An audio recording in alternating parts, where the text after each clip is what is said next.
Hello, welcome back to our training on personal interview. We were discussing about how to write down a list of your strengths. Now it's pretty easy how to write down the strengths. Let me tell you the science of it. How will you write down the strengths and how will you really prepare for it and make it customized for the interview. Now this is the notes, handwritten notes of Sri Rabindranath Tagore. This is the way he used to write the poems.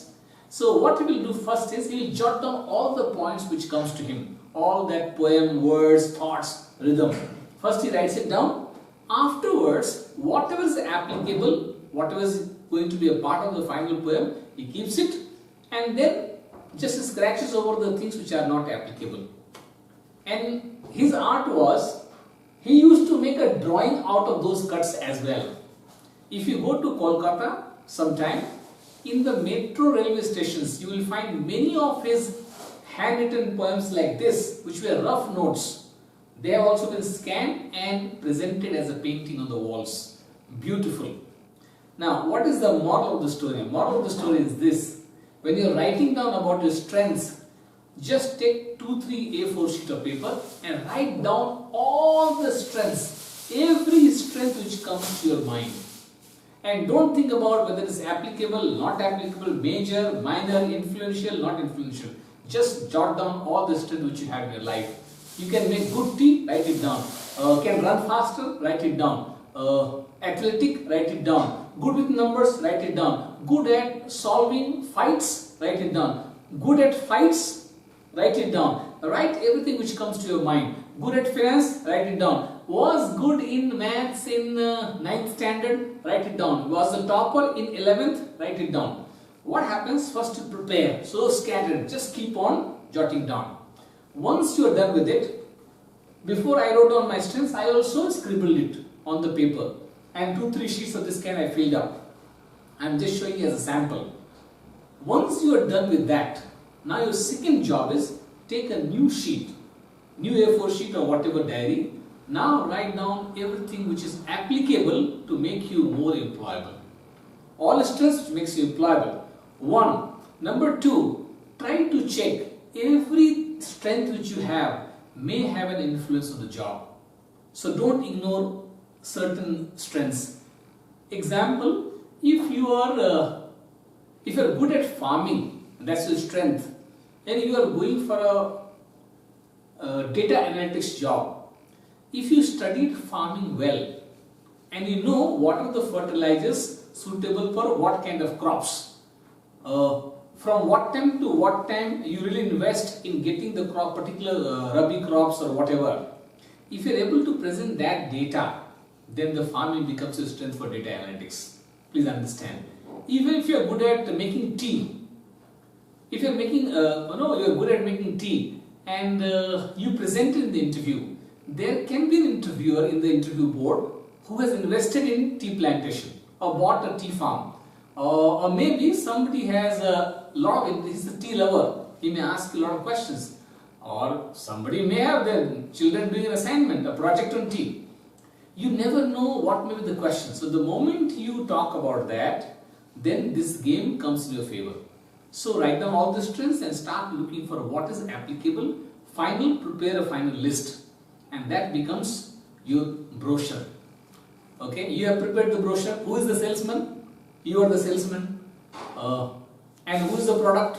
You are the product. So you are a sales guy. Who is the product? Who has prepared his own brochure and now you are selling the product to the interviewers. So this game becomes easy for you. So go for the brochure. My brochure is this. Now when I present my strengths, don't feel I am boasting about it. I am giving an example. For that I have to share. Number 1, good at training delivery. I am good at training delivery. Okay, I am innovative in training. I am good at training the team of trainers. I am analytical in my approach. I am good at problem solving. Approachable as a team member. R&D inclination, research and development. Appreciative about others' greatness. Inspirational by conduct and good work ethics. Point 1 to note down. Whenever you write down your strengths or present in the interview, don't use superlative degree. Good, better, best. Don't use best. Go for good. Okay? Don't tell the interviewers, oh, I am unbelievable at selling. oh, I am the champion of selling. In that case, what happens? There is a psychological prompting in the other person to prove you wrong. They will take it as a challenge. Oh sir, my name is Sujit and I am unbelievable trainer. Now they will prove you that you are a believable trainer. So they will challenge, start pulling your leg. That's a psychological prompting. So don't do it. Go for positive degree, good and fair. I may be very good at training delivery, but I will not say this interview. I will say I am good at training delivery. Clear about this? So no superlative degree, otherwise it translates into overselling and that becomes a challenge. So these are some of the points that I have. If I am going for an interview, I am going to pitch in these things. As per the job I will apply, I will customize it. You remember customization, power of customization, right? Now, once I have got this list of strengths prepared, okay, I will prepare my one-page write-up with every strength so that I can explain it and I can substantiate it. Explaining and substantiation in interview is very critical. And you cannot simply make claims, otherwise they become castles in the air, with no pillars below that. Example, in the interview they asked you, so Sujit, do you think you'll be selected for this job? And you made a big claim. Oh, I am 100% sure that I'll be selected, nobody else will be selected. Fantastic. You made a claim. Now where is the pillar? Why do you think that you will be selected for the job? Okay, so this you are able to, if you are able to supply this, you have done the job. So these are all the strengths. Now, when I explain this to my interviewers, somebody may ask me a question. Let's take an example. I quoted this and my interviewer asked, so Sujit, explain about your training delivery, how really you do it. I should be ready with it. I have done my homework. So do your homework with all your strengths. I am good at training delivery. The structure of this is answer, explain and give an example to prove it. Let me tell you the structure again. Answer, explain, example to substantiate. Answer, explain, example. Answer, explain, example. Sometimes you may miss this structure. You can skip it, that's fine, to break the monotony. But this is more or less the structure of answering a question. Okay, so Sujit, are you good at training delivery? Explain about the process. Sir, I am good at training delivery because my sessions are engaging and fun-filled. You will love it when you attend them. So all my participants go out smiling. Number two, it is informative and inspiring in nature. Informative and inspiring, and we are very well structured with the program. Almost all our programs are video recorded and assessment driven. So now here I pause. I pause because I want the interviewer to ask me a question on any of these 4 points.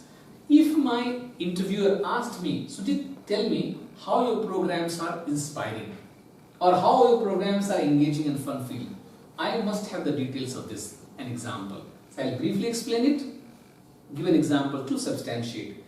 In this case, I feel my last one is the best point. And I have pitched in to prompt the interviewer to ask me this question. And this is my strongest field. All these are strong fields. This is my strongest field.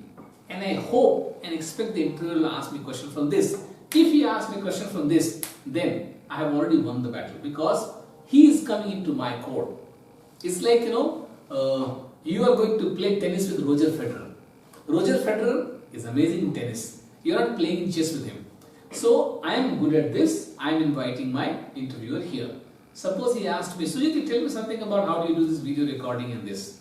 Okay. So briefly I'll explain with these 3 structures points. Sir, what we do is when we start a training, we first start with pre-training assessments. So we video record every participant, 1. Number 2, we assess them in an Excel sheet on different parameters, well-defined rubrics. That's what I say, structured. So on well-defined rubrics, we assess the person, give the score. Now everybody knows where do they stand. And as they make the progress, they can see their change and growth. And that keeps them motivated. And finally, at the end of the program, you can see like VLCC effect. Okay, before the program, after the program. And that becomes interesting. Actually, recently we conducted one program for Thai students. Okay, the people had come from Thailand and those 30 people we have trained on communication skills. So first we did this video recording assessment in Excel sheet and everybody's photograph also was there. and they really liked it. All the students were very happy with the program. They made a lot of progress.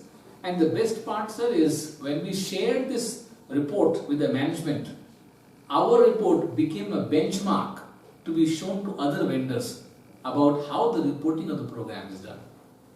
So our program is structured and very fun-filled. I will take a pause here, very short pause, to explain to you what is the science of this answer. 1. No arrogance. I am confident that we are doing a good job. Number 1. Number 2, after that I explain the process. How do you video record? How do you do the assessment Excel sheet? After that, immediately I shifted to example. To prove that we are not making a claim in the air. I have already done it. And once I bring that picture, my interviewer gets an insight into my strengths area and gets convinced. And that's what you're supposed to do. Now, one word of warning. Don't try to convince the interviewer in a wrong way. If you don't have a particular strength, don't pitch in that strength.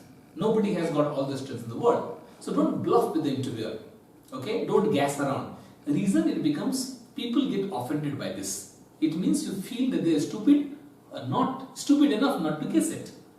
Please understand, if you go to prepare sambar in your kitchen, your mom who is preparing sambar for 30 years, she will guess from outside whether you are messing up with the sambar or you are preparing it well.